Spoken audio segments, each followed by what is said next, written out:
নমস্কার, আমি শ্রাবণী। আমি আজকে আবার একটা ভিডিও নিয়ে এসেছি। সেটা হচ্ছে আমি ব্লগ ভিডিও নিয়ে এসেছি, আপনাদের কাছে চলে এসেছি। আপনারা কেমন আছেন? আশা করছি আপনারা সবাই ভালো আছেন।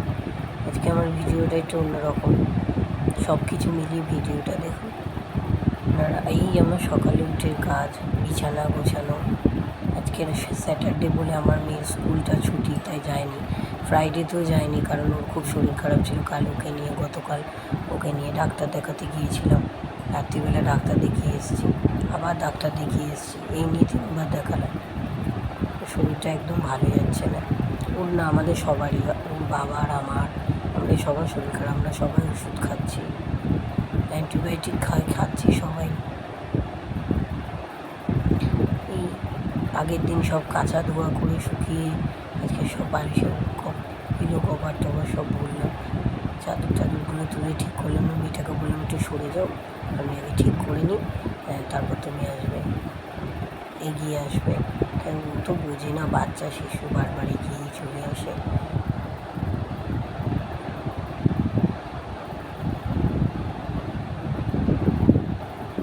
চাদর ঠিক করে নিয়ে আগে ঘর দুয়ার পরিষ্কার করে নিয়ে তারপরে রান্নার দিকে এগোবো।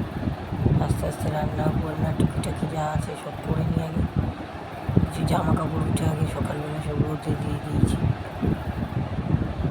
অনেক জামা কাপড় কেচেছিলাম আগের দিন, সব পরেও ছিল, রোদে দেওয়া হয়নি।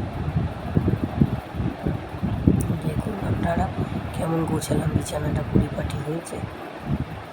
না হয় বাচ্চার ঘর বারবার গোছালেও অগোছানো হয়ে যায়।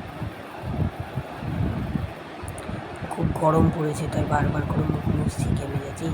আমার একটা সুবিধা কী হয়েছে জানেন, আমাকে বাইরে ছাদে খুব কম যেতে হয়।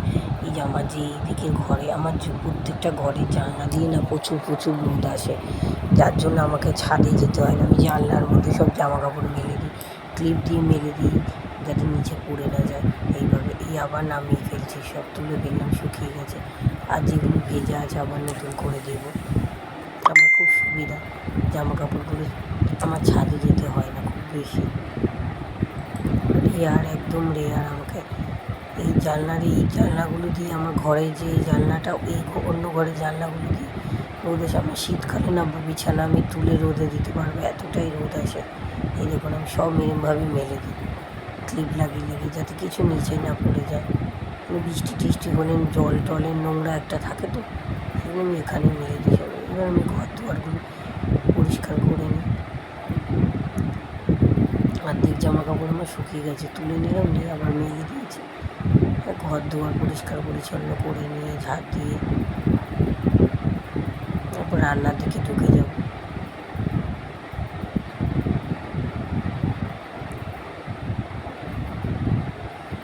বাচ্চার খেলনা চারিদিকে ছড়ানো থাকে, সব গোছাতে হয় সকালবেলা। কাজটা অনেক বেশি হয়ে যায় সকালে।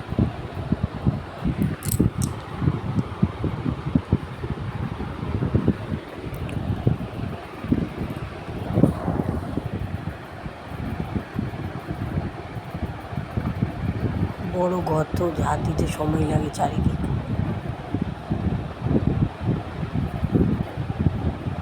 আস্তে আস্তে করে সব দিকে ঝাড় দিয়ে নিই।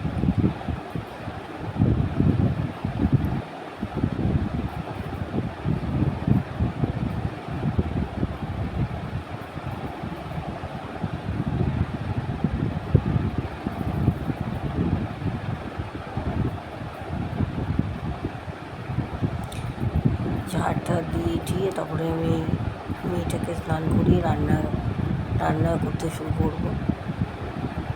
আজকে খুব বেশি রান্না আমাকে করতে হবে না। আজকে যেহেতু একাদশী শনিবার, তাই আমার হাজব্যান্ড আর আমার শাশুড়ি একাদশীটা করবে, আমি তো করবো না। তাই আমার জন্য আমি আজকে বেশি কিছু করিনি। আর বৃহস্পতিবার আমাদের নিরামিষ হয়, তো আমি এমনি ডিম সেদ্ধ করেছি দুটো, মেয়েটার আর আমার। আর আলু পটলের তরকারি করছি, ঝোল আমি খুব সুন্দর করে করি। আলু পটলের তরকারিটা খেতে এতটাই ভালো হয় যে ওটা দিয়ে শুধু ভাত খেতে পারবে। আর প্রেশার কুকারে মেয়ের জন্য একটুখানি কী করবো, নিরামিষ, মাছ হলে মাছের ঝোল করতাম, তাই ওর জন্য একটুখানি প্রেশার কুকারে ওর জন্য একটুখানি খিচুড়ি মতো করে দিয়েছি, বাটার ফেলে সবজি ফেলে। ও এই দিয়ে খাবে আর ডিম সেদ্ধ দিয়ে ভাত খাবে, আর আমি আলু পটলের তরকারিটা করে নিচ্ছি। আর ওই দিকে আমার ভাত তো হয়েই গেছে, করে রাখা আছে, হয়ে গেছে, খাওয়া দাওয়া প্রায় কমপ্লিট হয়ে গেছে। এবার কী করব না, এবার এইটা খাওয়া দাওয়ার পরে একটা বড় কাজ থেকে যায় এইসব পরিষ্কার করা। এই যদি না পরিষ্কার করা হয় আমার যেন কী একটা অস্বস্তি লাগে, যতক্ষণ না আমি এগুলো পরিষ্কার করি। রান্নার জায়গা পরিষ্কার করে একদম গুছিয়ে গাছিয়ে ঠিকঠাক করে নিয়ে মানে একেবারে নিশ্চিন্ত হব।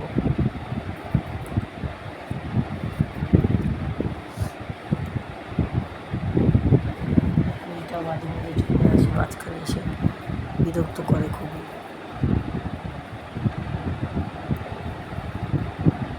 সব গুছিয়ে গাছিয়ে নিলাম, একবারে গুছিয়ে নিয়েছি। দেখাবো আপনাদেরকে কীভাবে সব গুছিয়ে। আমি এবার একটু না গোছাইয়ে থাকতে পারি না, আমার খুব অসুবিধা হয়। ঠিকঠাক করে গুছিয়ে নিই সব কিছু।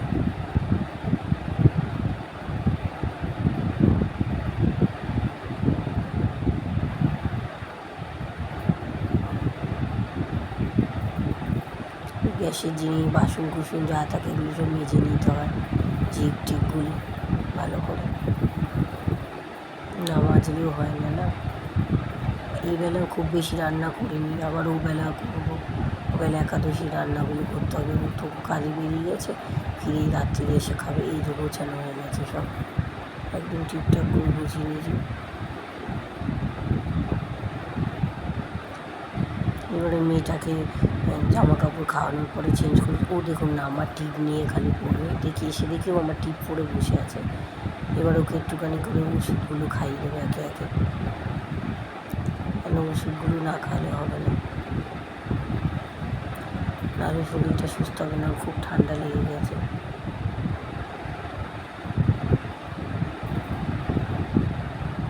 কী তো ওষুধটা ওই জন্য খুব করছে।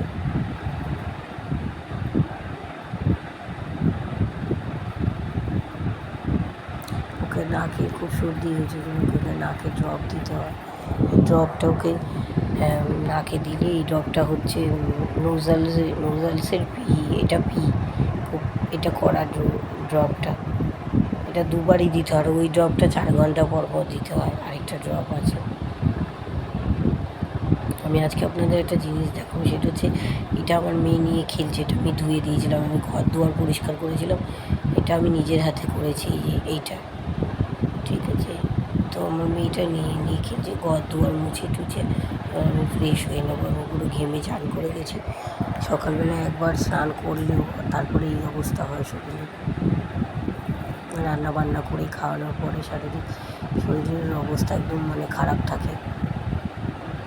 আমি তারপরে আবার আরেকবার স্নান করি, ফ্রেশ না হলে আমার ভালো লাগে না, নিজেকে বড্ড মানে বিচ্ছিরি লাগে দেখতে।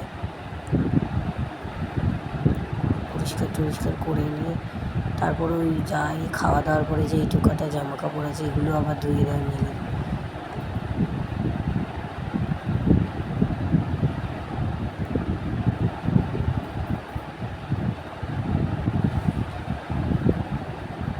বাচ্চার ঘরে যাওয়া হয়, দৌড়াদৌড়ি করলে ঘর দুয়ার নোংরা, সে তো হবে, কিচ্ছু করার নেই।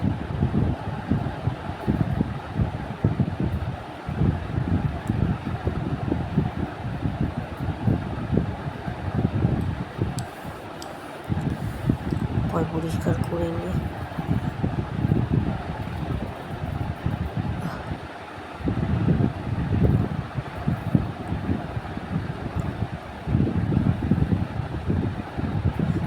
আমার এই ভিডিওটা কেমন লাগছে আপনারা জানাবেন। আমি তো সবসময় রেসিপি দিতে, আজকে ব্লগ ভিডিও দিলাম ছোটো ছোটো টুকরো করে।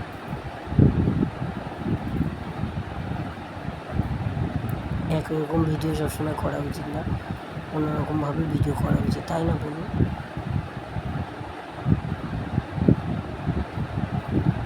সব পরিষ্কার করে নিয়েছি, একদম কমপ্লিট হয়ে গেল। এবার আমি ফ্রেশ হয়ে যাবো আস্তে আস্তে।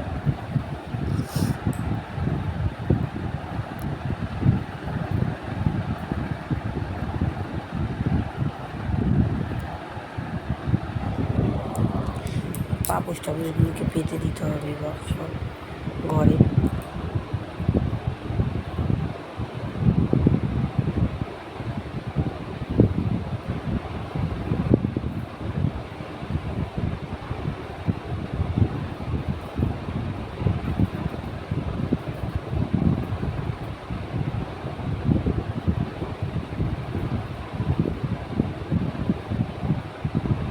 দেখুন এবার কেমন পরিষ্কার পরিচ্ছন্ন গোছানো টিপটপ আছে কিনা।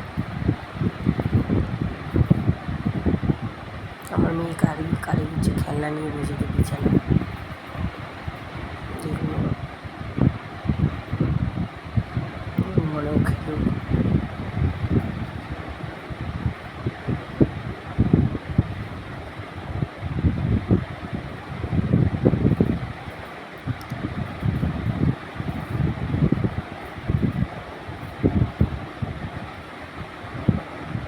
পাখাটা বন্ধ করে দিলাম, মিডিলে পাখা চালিয়ে দিই। এই আমার এই একটা দেখেছেন কিরম রোদ এসছে। এখানে আমার এই একটা সুবিধা, আমাকে জামা কাপড়গুলো মিলতে আর ছাদে যেতে হয় না, আমি এখানেই সব মিলে দিই। কিরম রোদ এসেছে দেখুন, ভর্তি রোদ। এই দেখুন রোদের আলো চলে এসছে। ভালো কেমন লাগলো জানাবেন, ভালো লাগলে লাইক করে কমেন্ট করে চ্যানেলটা সাবস্ক্রাইব করুন।